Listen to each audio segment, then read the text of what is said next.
Sunlight bathes the village square as Barnaby struggles with a heavy sack, his face reddening with effort.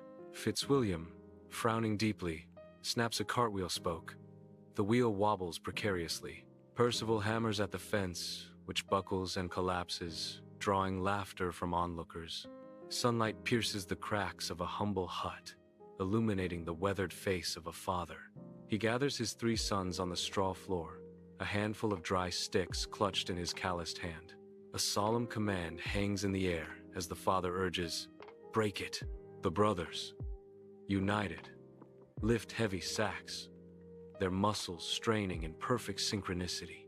Broken carts are swiftly mended as the brothers work, their hands moving with newfound purpose. Hooray! Unity brings prosperity. Villagers cheer, their faces radiant with hope and shared joy.